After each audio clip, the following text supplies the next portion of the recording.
Ba-doop-doop-boo. Ba-ba-ba. Ba-ba-ba. Hey everybody, Joanne, Duncan, you're in here quickly. That means you're the most nimble of all the watchers of Coffee with Scott Adams. Now, I know why you're here, and it probably has to do with the simultaneous sip, followed by insightful comments about today's news. So join me now. Grab your cup, your mug, your stein, your glass, your container of delicious liquids. I like coffee. And join me for the simultaneous sip. Now, I know to some of you, I am appearing sideways. I don't know exactly what that's all about. I've seen myself appear sideways on some devices, but I'm broadcasting the usual way, in normal way. But a number of people have been commenting on that. I don't know why. I guess that's a new thing. And I'm not sure it applies to every device, but some of you are seeing me sideways. Don't know how to fix that.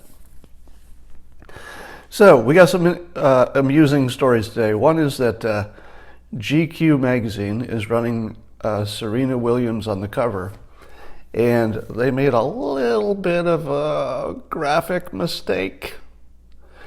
So instead of saying, let's say, Men of the Year, they crossed out men, and then in a big handwriting, they put woman. So it's a picture of Serena Williams, and they crossed out men and put woman. You know, making a point that it's not Man of the Year, even though it's GQ. So they're honoring women on this particular issue. So far, so good, right? How cool is it that Serena Williams is so successful, so important, that GQ departed from Man of the Year and just said Woman of the Year? So far, excellent. Here's where they went wrong. The artist who apparently does the graphics, or did I don't know if it's a photographer, has sort of a style where they put things in quotes a lot. So just pursuing the artist style, when they crossed out man and put woman, the artist did what the artist does in other things as well, and put quotes around woman. So now it says GQ, Woman of the Year, with a picture of Serena with woman in quotes. How many editors did they have to go through with nobody realizing that this might be a problem? Now, and if you don't read the backstory, you would never suspect that the reason there are quotes on it is because that's what the artist always does in every other context as well. You just wouldn't know that. So this is another example of what I call the failure of imagination. You'll hear a lot more about this because it is so important to understanding the world, and in the news you see it all the time. If you had seen that cover without knowing the background story, that the artist always puts quotes on stuff, how would you ever have imagined what the real story behind that is? In your wildest imaginations, would you have imagined the real story, that the artist always puts quotes on it, and still not a single editor who looked at that thing? And you got to think that a lot of people see a cover before it goes out, and it would be easy to fix, you know. So would you have ever imagined the real story? It's almost unimaginable. And I'm going to use that example, and I may even use that in my book, because it's a perfect example where people make assumptions based on what they know, and it's simply a problem of imagination. They simply can't imagine there would be some other explanation, and in this case there obviously was. Let's take the case of the president who was accused of pulling out of the cemetery trip in France. Now, the news reported that it was because it was raining. and so people with limited information said, oh, he doesn't want to get his hair wet. because that's the only thing they could imagine. If other leaders are going to this rainy cemetery event in France, and the president was scheduled to go, but he doesn't go because it's rainy, people just complete the dots and go, oh, he doesn't like to get rain on his hair. So he tweeted this morning, the president did. He said, by the way, and I like that he starts it with, by the way. I'm just going to toss this in. By the way, when the helicopter couldn't fly to the first cemetery in France because of almost zero visibility, I suggested driving. Secret Service said no, too far from the airport, and big Paris shut down. Speech next day at American cemetery in pouring rain. Little reported, fake news. So once you hear the real context, you realize that, you always have to be careful about what you believe and what you don't. I do believe that the president asked, why don't we drive? Because that would be the reasonable question, right? We can't fly. It's not that far. Why don't we drive? So I think it's probably true that he asked the question or suggested it. But it's also true that the Secret Service makes those decisions for him. So if the president chooses to do something dangerous, the Secret Service overrules him. They have very broad authority when it comes to his physical safety. So they can actually pick him up and carry him places he doesn't want to go. All right? So it really is not the president's decision how his security works, and that's the way it should be, because the president would make, let's say, imperfect decisions, because the president is not a security expert. So I think the real issue is that you don't want to drive an obvious presidential motorcade too far, because if they're exposed in the countryside for too far, there's just too many things you would have to defend against. Too many directions, too many miles. It's hard to defend. Now, I know what other people are going to say. Well, those other leaders made it. Why couldn't he? Can you really not imagine why Trump can't do it, but others can? To me, it seems easy to imagine. He has, first of all, a different risk level. Second of all, a different Secret Service group, meaning that our Secret Service just might have different standards. That's not up to Trump. If our Secret Service is more careful, or perhaps they have more evidence of specific threats, maybe they don't want a drone tracking them when they're on the road for too long.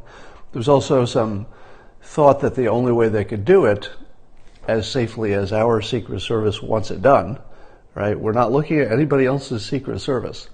We don't care if France does it differently. We don't care if Germany handles the security for their leader differently. Totally irrelevant to us. All that matters is what our Secret Service wanted, period. It's not compared to anything. If you're comparing it to other people's Secret Service, you would have to be a Secret Service expert, and you would have to also assume that we have the same level of risk and risk avoidance. And I think the President of the United States, frankly, has a far higher risk of attack. So anyway, there's another example where it was hard to imagine what the real story was, but once we hear it, you go, oh yeah, that does sound pretty reasonable. Next, I just tweeted this, and I'm going to see how many retweets I got, because that tells me how popular my story is. So 23 retweets. Apparently it's not going to be very popular. But oh no, that's something else. Let me just look. Hold on. Bear with me. Sip your coffee while you're waiting. I just got to look at something I tweeted.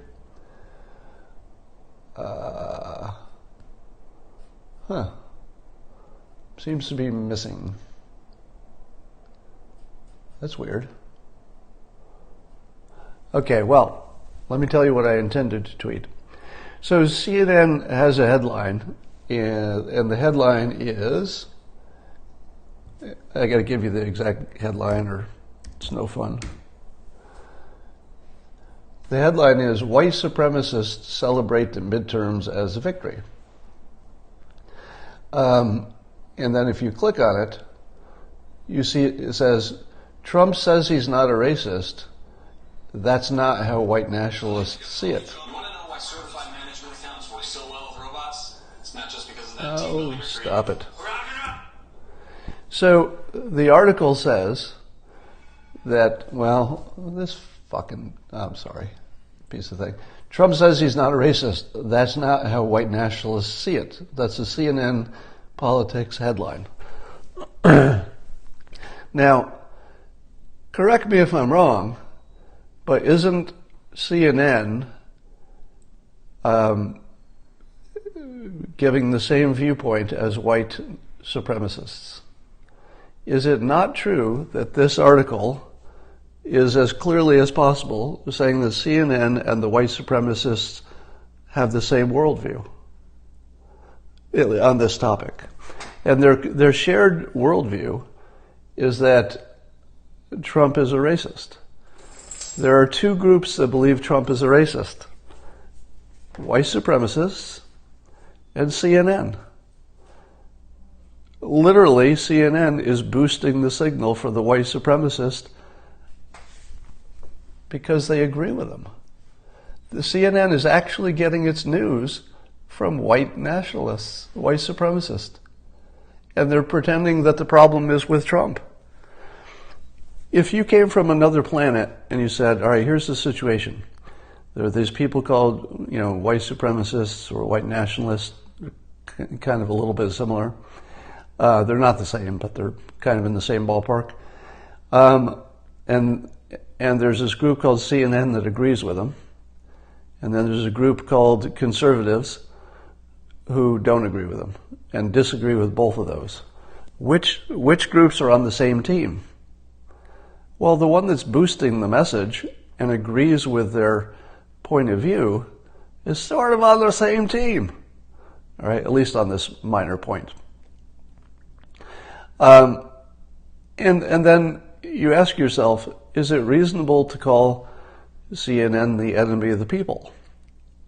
I've extended this from fake news being the enemy of the people to CNN because it's not, in the case of CNN, it's not about some specific fake news stories. These are editorial decisions. So at the management level, CNN has decided to sell an image of the president as a white supremacist.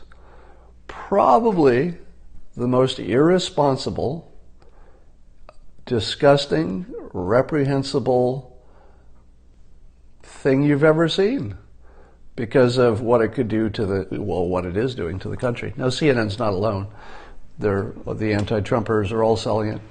And I trace it back to what I call the Charlottesville Hoax.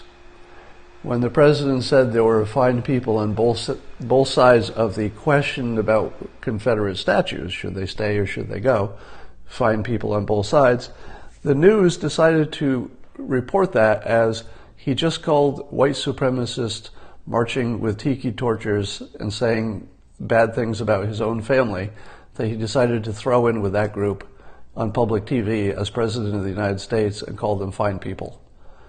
Nothing like that happened. And anybody who doesn't have their head firmly up their ass knows it's kind of obvious that didn't happen. But they still report it. To this day, CNN allows their pundits, and that's probably how they get away with it. They let the pundits say it and they just don't edit it. They allow their pundits to keep that out there like it's true, when it's obviously not true. You don't have to research it. Just look at the story itself. It's obviously not true.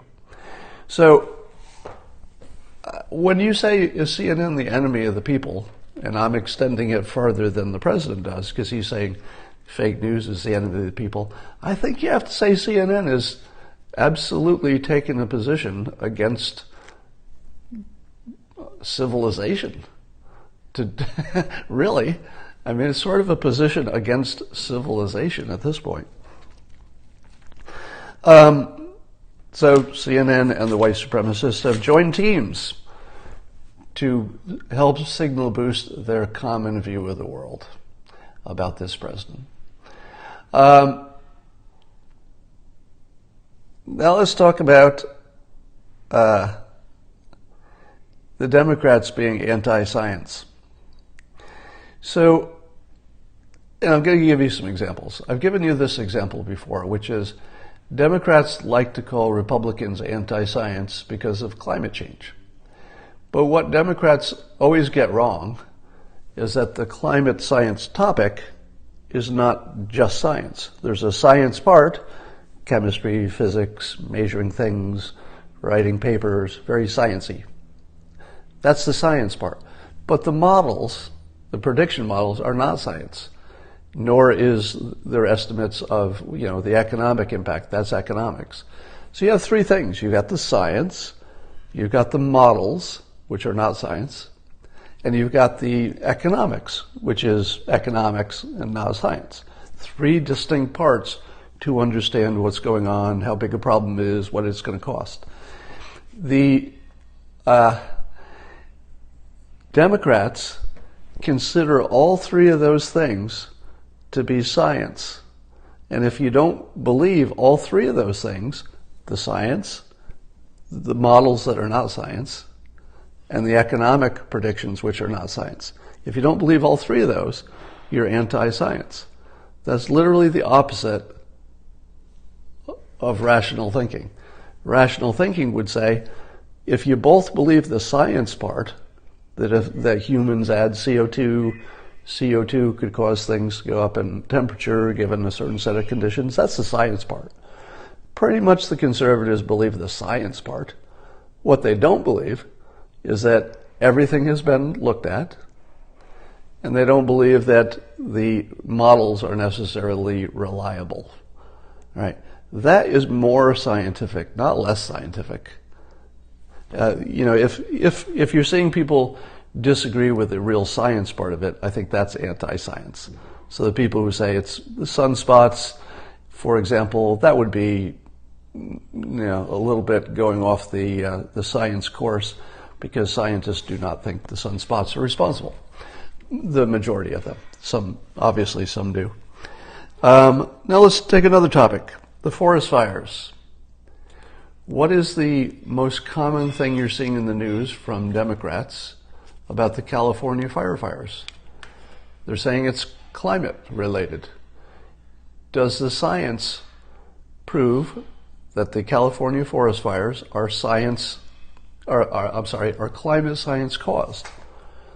The answer is no. The answer is it's one of the hypotheses.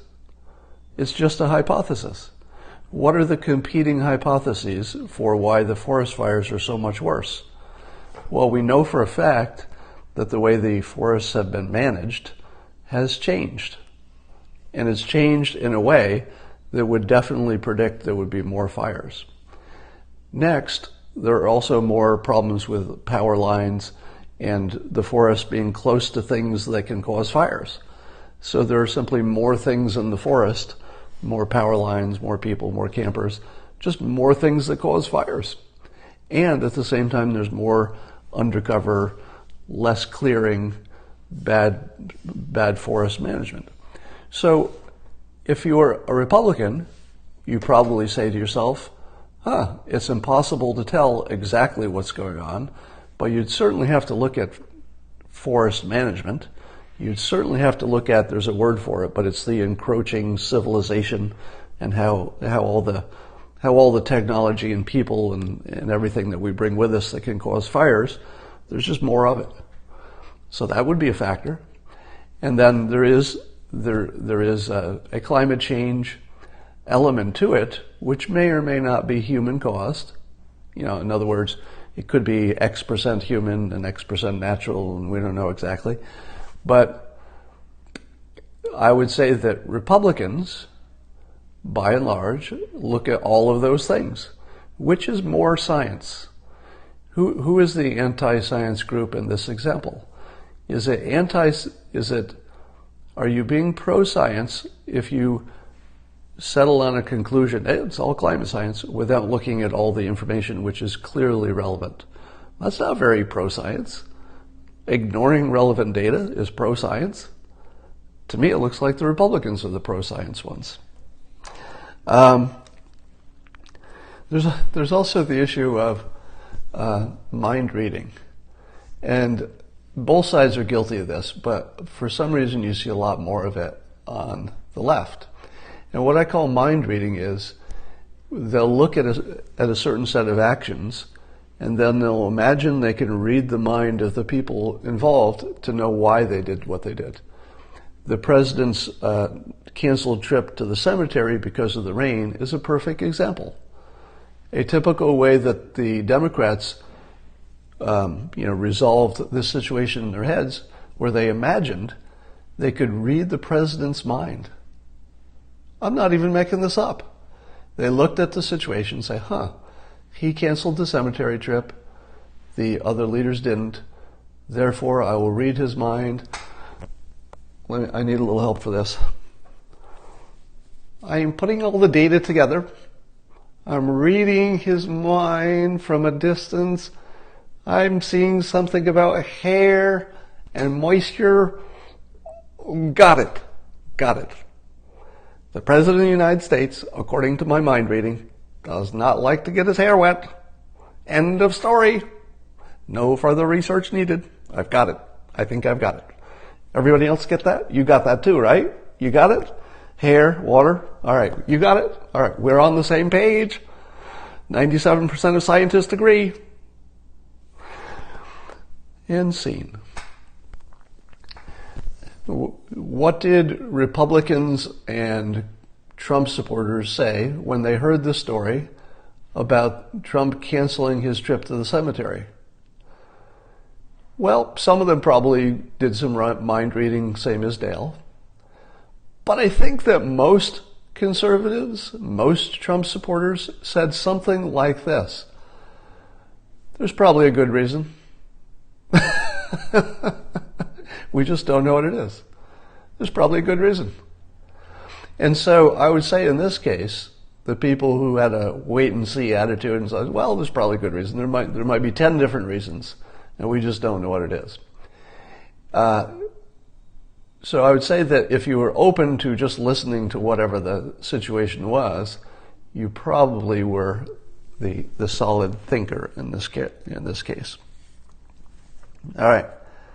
There's an article in the news that says that experts have determined that one of the biggest health problems in the country, the United States that is people sitting in chairs.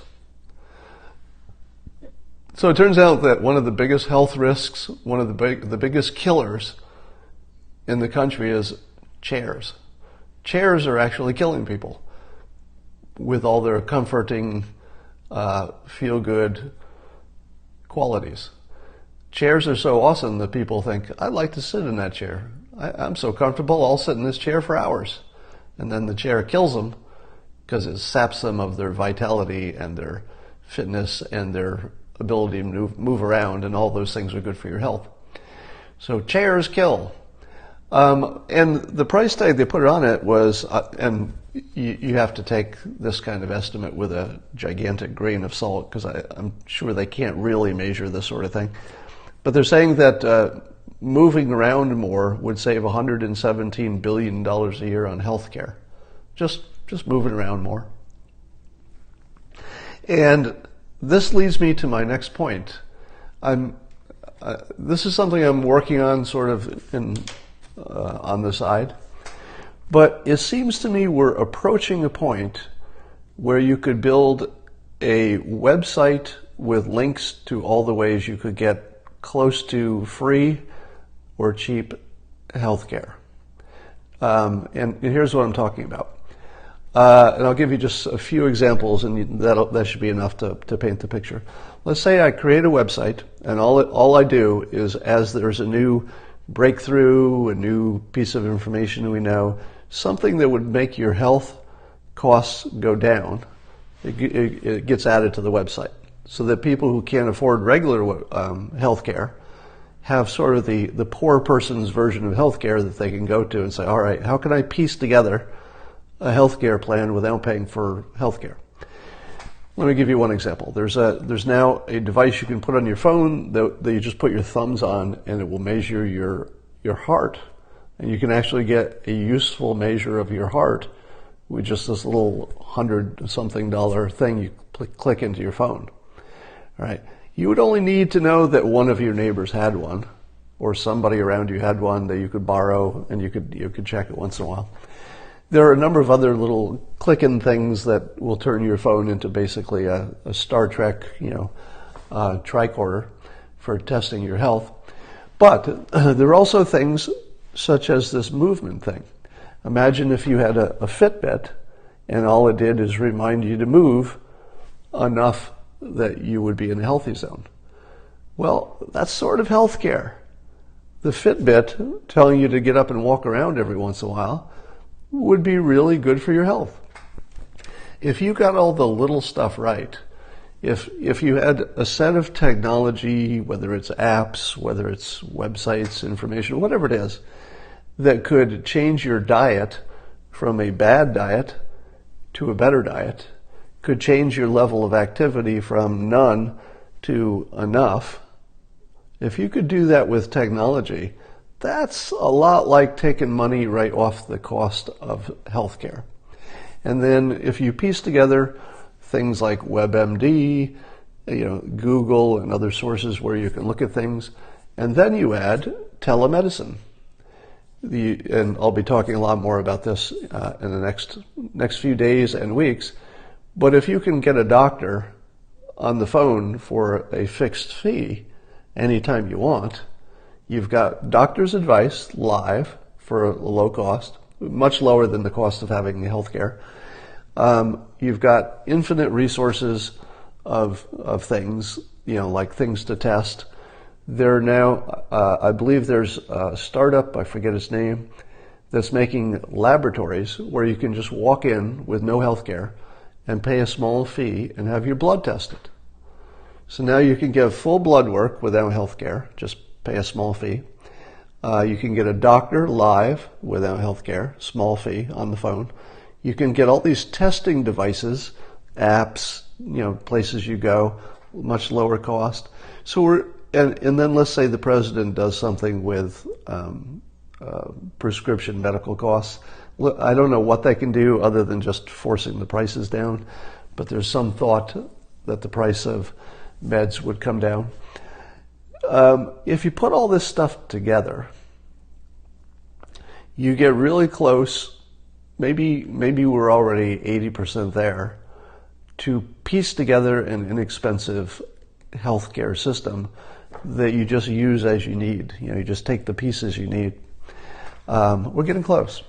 And also the direct pay doctor model is part of that mix, right? There are people having a small fee per month, and then you can use the doctor as much as you want, but it's this one doctor. So there's more of that model coming. All right. What about cancer and car accidents? Yeah, so the other big piece of the healthcare pie, and by the way, I was, I don't have it on here. I was starting to break down which parts of healthcare are the big expense, and I'll talk more about that, but it's kind of hard to get that information because people are measuring things differently. Some say the cost of hospitalization is about 32% of all healthcare costs.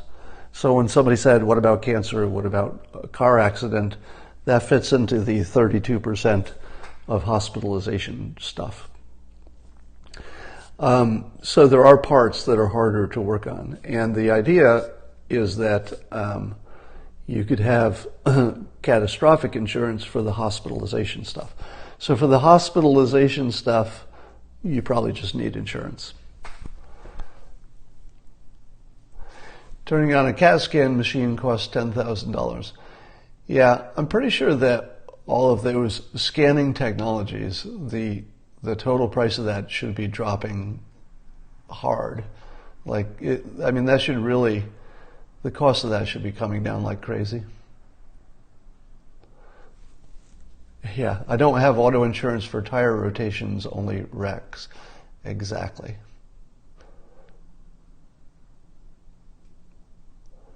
Any ideas for long-term chronic illnesses?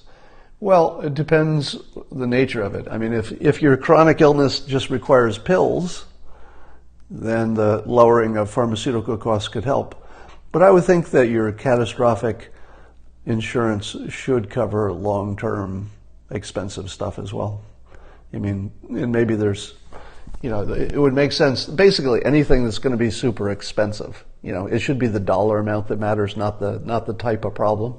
If it's an expensive medical problem, you need insurance for it. 3D printers to make everything in the hospital. Yeah, imagine you had a hospital where they don't purchase many of their supplies. They 3D print supplies as needed.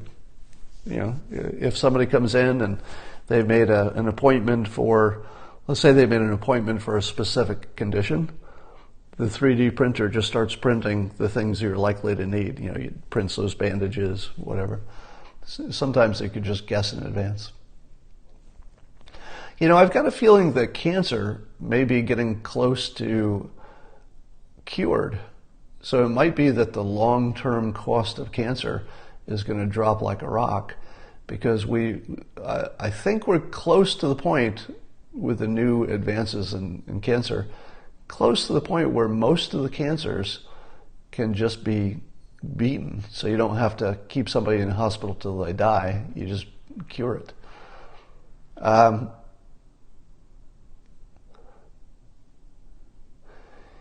Yeah, and I would also think that there should be a special kind of healthcare. I've suggested this before, and let me just put this out there. Suppose you had, I like this idea before I even say it.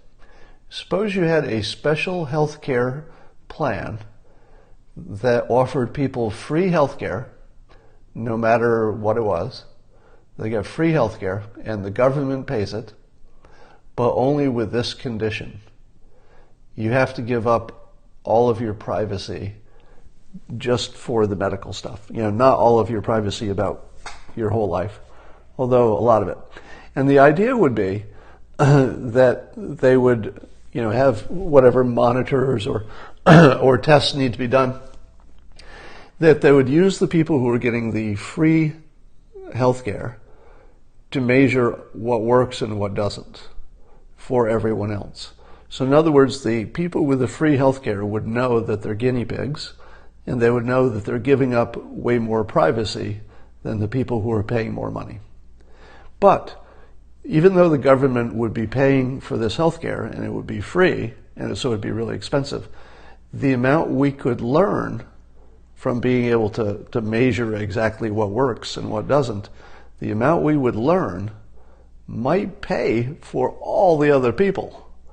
In other words, it might be the best investment ever to simply have a group of people who, in return for free healthcare, give up privacy about their data. So imagine, if you will, that you could know that 30 minutes of exercise saves 30% on medical costs over your lifetime. Suppose you could know that. Suppose you could know that the people who ate more potatoes had more health care problems. I don't know that that's the truth. I'm just using the example. Suppose you could know that if you ride a bicycle to work, the odds of you having expensive accidents because of the bicycle are very high. So suppose you could know all of those things, so you could piece together a set of recommendations that would lower the healthcare cost of the people who are not in the program. The people who decided to keep their privacy and pay extra for it, those people would, or let me put it this way. Let's say that privacy is a feature. Oh, I just solved healthcare for you. Here you go. I just solved healthcare. I'll write it down here. You'll love this. Here it is. I just solved healthcare. Privacy is a feature with a cost to it. Suppose you passed a law. I'm just brainstorming now. All right, so don't take this too seriously. This idea is exactly 10 seconds old. Suppose you passed a law that said every company that charges for healthcare has to itemize how much you're paying extra for privacy. And then you could pay it or not. So if you decide you don't want privacy, you don't have to pay for it, but your data would go into the system to make everybody healthier and to drive down healthcare costs. Now, when I say privacy, they would try to keep your name away from your data. So the intention would be that your name is not associated with your actual health problems, right? So that if somebody got into those records, they would just see summed up data and they wouldn't see your name associated with it. The reality, of course, is there's always a risk that somebody will figure out your name and link it to your healthcare. So you would have to know that if you decided not to pay extra for privacy, there was some risk that somebody would get your data. Probably not the biggest risk in the world, but some risk. So I'll bet you if you made privacy a discrete thing to pay for, there would be enough people who said, screw that, I don't care. I don't care if somebody knows I have a bunion. Why would I care about that? There would be enough people who wouldn't pay it that you would be able to measure, did I pronounce that right for you? Measure the outcomes so specifically that you would probably be able to take, I'm just guessing, but I'll bet you could take 30% off the cost of healthcare just by taking privacy from an assumption to a feature. That's it. Just move it from an assumption that you have privacy to something you pay extra for, but you don't have to if you don't want the privacy. All right.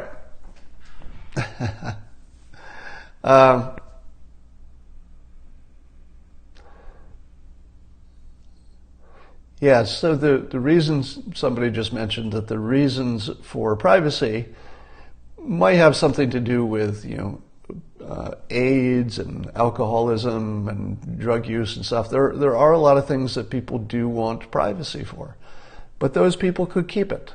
They would just pay a little extra. So everybody gets to keep what they have. Nothing would change, but you'd have an extra option. Did you smoke any meat out back the past few days? Let me give you an update on the fire. Here's the view from my window. If you've been watching this over time, you know that where I'm pointing, beyond the trees that you can see, without the forest fire, there would be a huge valley, an airport, a lake, and a ridge, and they would be all clearly visible. They would be so the part that's missing behind the smoke is normally as visible as the trees that you can see. Those are actually my neighbor's trees, but and the entire view is whiteout, and has been like that for a week. And I think I'm still 150 miles away from the closest fire. So just put this in perspective. I'm 150 miles away, and I can't go outside. I can't take my dog outside more than a few minutes because it would be unhealthy. The air quality is so low. So that's how bad it is. Let's talk about, I forgot to talk about the president's funny tweet about France. So I'm going to read you all three tweets from the president about France, because they're all gems. They're all top 20% tweets. All right, here's the first one. On trade, France makes excellent wine. There's something about the pacing or the simplicity of his sentences that make me laugh before I even get to the point. All right, he starts with such a clear, simple statement. He goes, on trade, France makes excellent wine, but so does the U.S. The problem is that France makes it very hard for the U.S. to sell its wines into France and charges big tariffs, whereas the U.S. makes it easy for French wines and charges very small tariffs. Not fair, must change. Now, this is the sort of stuff that people used to mock the president for talking like a sixth grade level. And he does it in his tweets, but it is so clear. I mean, that is such a clear tweet.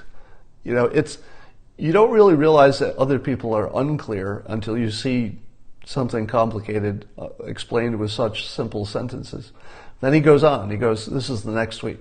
The problem is that Emmanuel, we're talking about Macron, the problem is that Emmanuel, he uses his first name, which is funny, suffers from a very low approval rating in France, 26%. That's half of the president's rating. And an unemployment rate of almost 10%. That's about, triple the unemployment rate of the United States. So he's first of all called President Macron Emmanuel. So he sort of, humanized him, my buddy Emmanuel, because I think they probably do like each other. And then he goes, then he says, talking about Emmanuel, the tweet goes on, he was just trying to get on to another subject, which you tell yourself, that sounds like somebody we know. And then the president says, by the way, I love it when he goes, by the way, within the same tweet. There is no country more nationalist than France. Very proud people, and rightfully so. And then his next tweet, his follow-up, he goes, in all caps, make France great again.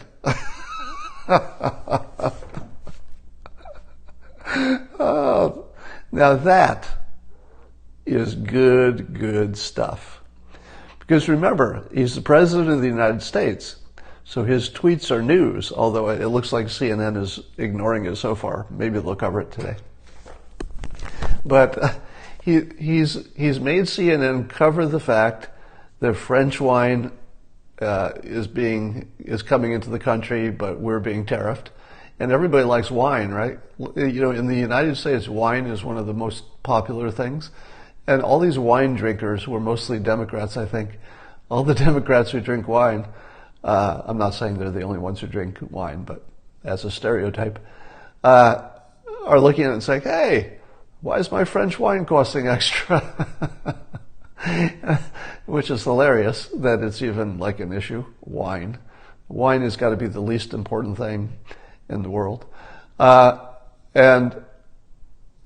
then he makes them cover the fact that France has high unemployment and that their president has lower approval. So in terms of framing, it's brilliant framing because it forces them to say there's a president of another country who's doing way worse.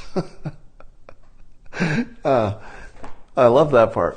But then when he gets into the nationalism, because they like to call the president a racist because he likes nationalism, he goes, by the way, there is no country more nationalist with a capital N than France. Very proud people. So he makes nationalist and proud, being proud and nationalist, it's like it's the same thing, and there's nothing wrong with being proud.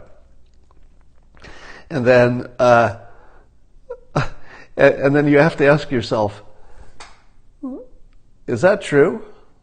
Is France one of the most nationalist countries? And I think to myself, that feels true. I don't know if that's true, but how does it feel? It feels like that's true, right? Now, I think it feels true because of the stereotypes. So it doesn't mean it is true, but it definitely feels true. And so that's good enough, right? For political purposes, if it feels true, it's true enough.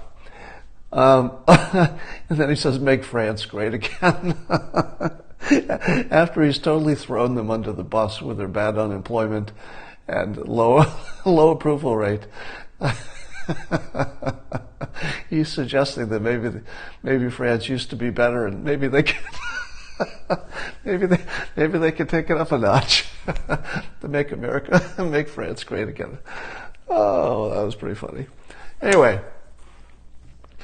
the people who don't have a sense of humor, and as I've told you before, it's 1/3 of the population, and probably a greater percentage among people who don't like this president. But if you don't understand that almost everything that he says in his tweets is at least a little bit funny, and he means it that way because that's what boosts his signal. It's wrong, but just a little bit wrong. It's wrong in the way that makes it funny. The example I like to use, here's a good example of why wrong is funny. When the president said of McCain that the president said he preferred people who didn't get caught. Now, the reason that's funny, and to me it's hilarious, and it's the reason that Chris Rock used it as a joke before Trump did. He used it in his stand-up act, same joke. The reason it's funny is because it's so wrong. It's so wrong to call somebody who's so, clearly a military hero to say, I prefer people who didn't get caught. It's the wrongness that is the humor. That's the point, right? If you don't get that, and that it's not about thinking that McCain is not a hero, because I don't think anybody thinks that really. That nobody thinks that. It's just hilarious that he would say something that you're not supposed to say that is so wrong. But if you know he's got a sense of humor, it comes off completely different.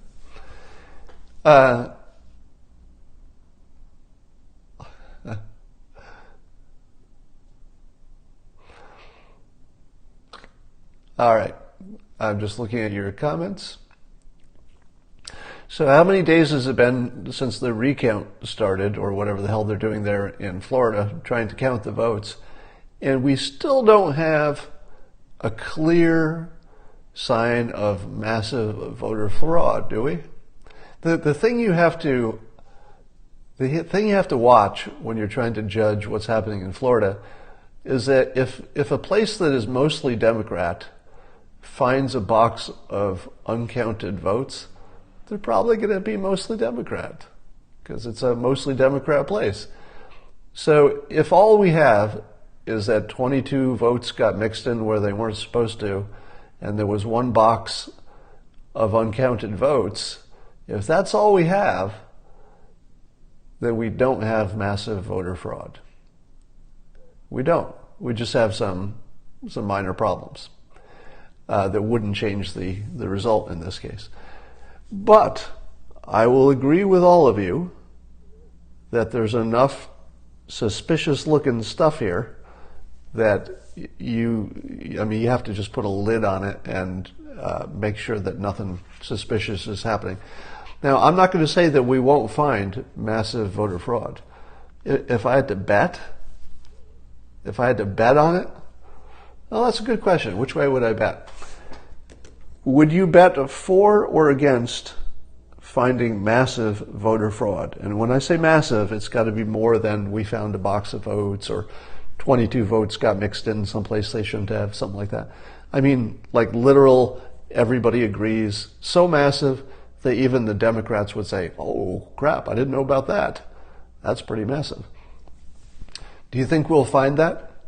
How many of you will predict that we will find massive voter fraud and of Broward? Give me your votes. How many think we will find massive voter fraud? Now that's slightly different from whether it exists or doesn't exist. I'm talking about whether it's detectable. And I would say that if it's massive, it's going to be detectable. So most of you, it looks like almost I agree with you that fraud is fraud. So if there's a punishment involved for putting 22 votes in the wrong place and you can determine intent, then that has to be pursued. But in terms of changing the election, so I think I only saw one person who thought there was not massive fraud, but there might be a lot of micro fraud. Won't find. I'm gonna go out on a limb. Here's my prediction. Are you ready? My prediction is that we will not find massive voter fraud in Broward. So that's my prediction, and I want you to track this one, because remember, I've told you since 2015 that you should judge my credibility by prediction only. Don't judge anybody, especially me, by whether or not the things I'm saying today make sense of the past, because everybody can do that. That's easy. It's prediction that gives you any credibility.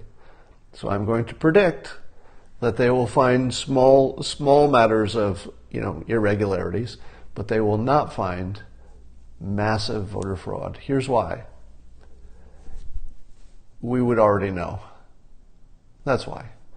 If it was massive, the odds are we'd already know. We might be arguing about whether, it is exactly what we think it is. We might be arguing about how big is massive. We might be arguing about those things. But so far, it's been a little bit of time. Feels like too much time has gone by. Now, I'm limiting my prediction. I want to be careful here. I'm limiting my prediction to Broward. So let's just limit it to Broward, because there's a separate question of whether a lot of non-residents voted. And I think we need to look into that as well. I'm gonna say that's not the problem we're looking at in Broward. All right. So I'll say this clearly again. My prediction is only about Broward, and I predict we will not find gigantic fraud. There's definitely reason to think it might be there, and it's definitely good that we're digging into it. But I think we would have found it by now, or at least we'd be talking about things that look like it, even if it wasn't confirmed.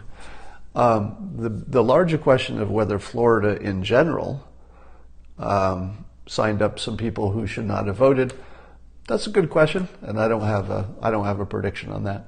And obviously that would also affect Broward, but it's not the kind of fraud they're looking for in Broward. They're looking for something, even more granular than that. All right, that's enough for now. I'm going to talk trucks being videoed. Yeah, I wouldn't put too much credibility in trucks being videotaped and stuff like that. I think if it's massive, we'll know about it soon. And I will talk to you later.